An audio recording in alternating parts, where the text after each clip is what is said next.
Hello, ladies and gents. Since we are going to be learning virtually, I think it is important that we know some digital citizenship rules. And so we are going to do a series of digital lessons about becoming a good digital citizen. So we're going to start with this lesson today, We the Digital Citizens.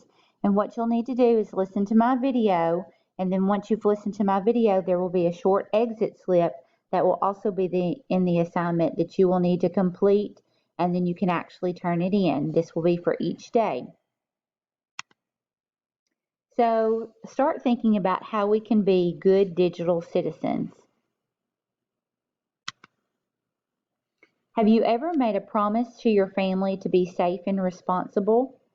What was your promise? So a pledge is a promise that one makes. And so we're going to see if we can pledge to be a good digital citizen.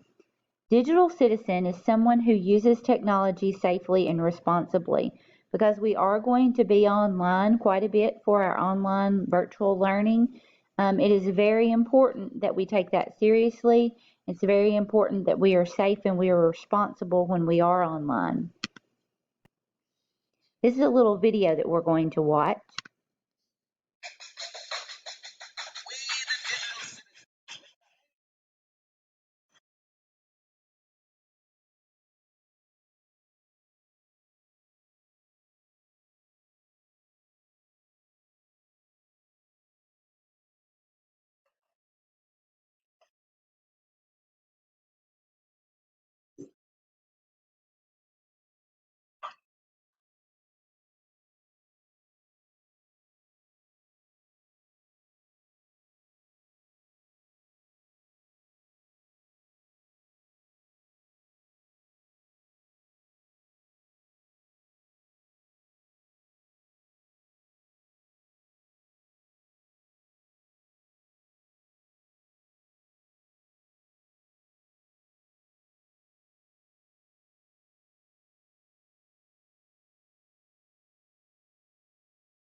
So I want you to start thinking about one thing that you learned from the digital citizenship video.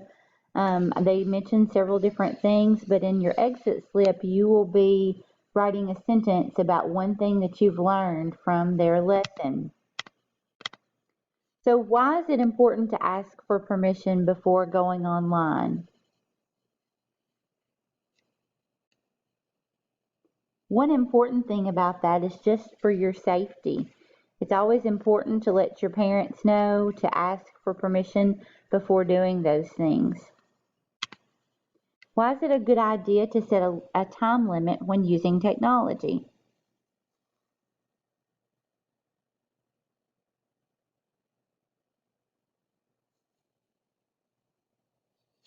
You would not want to sit at the computer screen for an extended amount of time.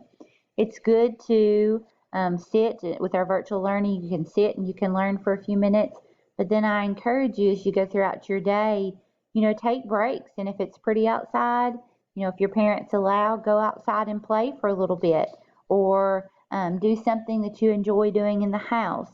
But it's not a good idea to stay in front of a screen the entire day.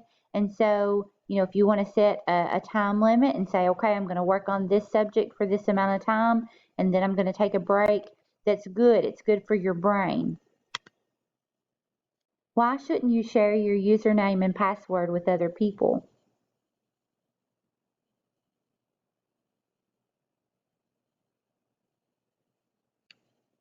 First of all, your username and password, that's something that's specific to you. So if you shared that with other people, then they would be able to log into your account and they would be able to complete work and do activities. And some of the things that other people do, you might not be proud of. So you want to make sure that you keep that in your confidentiality. You keep it hidden and just private with you and your parents, and so that no one else knows that and can log into your account.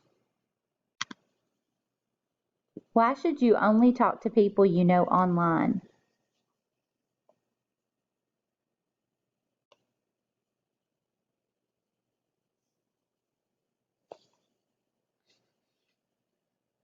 You need to make sure that you know who you're talking to.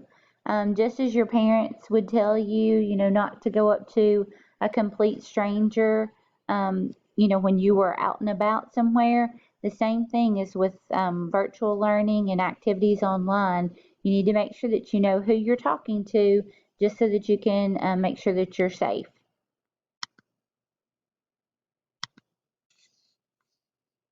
So remember, before you turn in this activity, you need to complete the exit slip that I've attached to the assignment.